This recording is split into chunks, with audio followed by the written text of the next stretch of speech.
প্রভু যীশু খ্রিস্টের মধুর এবং মিষ্টি নামে সকলকে জয় যিশু।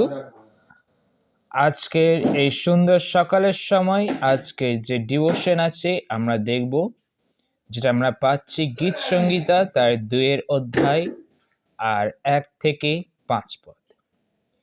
সেই সময় এখানে লেখা আছে, জাতিগণ কেন কলহ করে, লোকবৃন্দ কেন অনর্থক বিষয় ধ্যান করে, পৃথিবীর রাজগণ দণ্ডায়মন হয়, নায়কগণ একসঙ্গে মন্ত্রণা করে সদাপ্রভুর বিরুদ্ধে এবং তাহার অভিষিক্ত ব্যক্তির বিরুদ্ধে, বলে, আইসো আমরা উহাদের বন্ধন ছিঁড়িয়া ফেলি, আপনাদের হইতে উহাদের রজ্জু খুলিয়া ফেলি। যিনি স্বর্গে উপবিষ্ট তিনি হাস্য করিবেন, প্রভু তাহাদিগকে বিদ্রূপ করিবেন। তখন তিনি ক্রোধে তাহাদের কাছে কথা কহিবেন, কোপে তাহাদিগকে বিহ্বল করিবেন। ঈশ্বর তার নিজের পবিত্র বাক্যের দ্বারা সকলকে আশীর্বাদ করুক বা প্রভুর নাম গর্বিত। আমেন। আমরা যখন 2 অধ্যায় তার 1 থেকে 5 পদটি পড়ি, সেখানে আমরা পড়ে যখন বুঝতে পারি, সেখানে এই প্রকার লেখা আছে যে ঈশ্বরের সার্বভৌমত্বের বিরুদ্ধে মানুষের বিদ্রোহের অসারতা।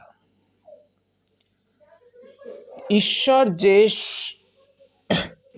সার্বভৌমত্বে থাকে, সব জায়গায় থাকে, ঈশ্বর সর্বশক্তিমান, তার বিরুদ্ধে মানুষের কি হয়? অসুবিধা হয়। কারণ যখন আমরা 2 পদটি পড়ি, সেখানে লেখা আছে, পৃথিবীর রাজগণ দণ্ডায়মান হয়, নায়কগণ একসঙ্গে মন্ত্রণা করে সদাপ্রভুর বিরুদ্ধে এবং তাহার অভিষিক্ত ব্যক্তির বিরুদ্ধে।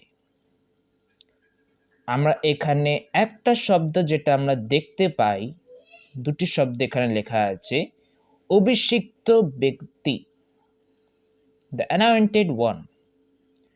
আমরা যদি দেখি, খ্রিস্ট মানে অভিষিক্ত ব্যক্তি, তাহলে আমি বুঝতে পারছি যে সদাপ্রভু এবং খ্রিস্টের প্রতি, প্রভু যীশু খ্রিস্টের প্রতি কি করলো? তারা বিদ্রোহী হয়েছিল। আর এই পদটি, এই যে গীত সংহিতা 2 আছে, এটা আমরা যদি দেখি প্রেরিতের 4 অধ্যায় 25 বা 35 পদে, এমনি দেখা যাচ্ছে যে দাউদ এই গীতটা লিখেছে। তার মানে প্রভু যীশু খ্রিস্ট 2000 বৎসর আগে নয়, বলকি সে অনেক আগে থেকেই আছে সংসারে। কারণ কি, এখানে দাউদ যখন এখানে লিখছে অভিষিক্ত ব্যক্তি, মানে তখন থেকে, তার আগে থেকে প্রভু যীশু খ্রিস্টকে সে দেখেছিল, স্মরণ করেছিল আর তাকে গ্রহণ করেছিল। আর সেই সময় সদাপ্রভুর এবং প্রভু যীশু খ্রিস্টের বিরুদ্ধে অনেক মনুষ্যরা দাঁড়িয়ে গিয়েছিল, আর এখনো দাঁড়াচ্ছে, তাদের বিরুদ্ধে কথাবার্তা করছে, তাদের বিরুদ্ধে মজা করাচ্ছে, তাদের বিরুদ্ধে বিচার করছে, যেটা করার তাদের অধিকার নেই।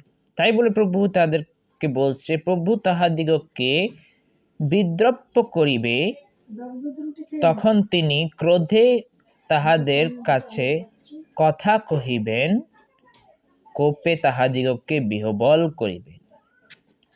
তো ঈশ্বর সদাপ্রভু এমন ঈশ্বর নয় যে যত তোমরা তার বিরুদ্ধে থাকো, যা ইচ্ছা করো, সে চুপ করে থাকবে।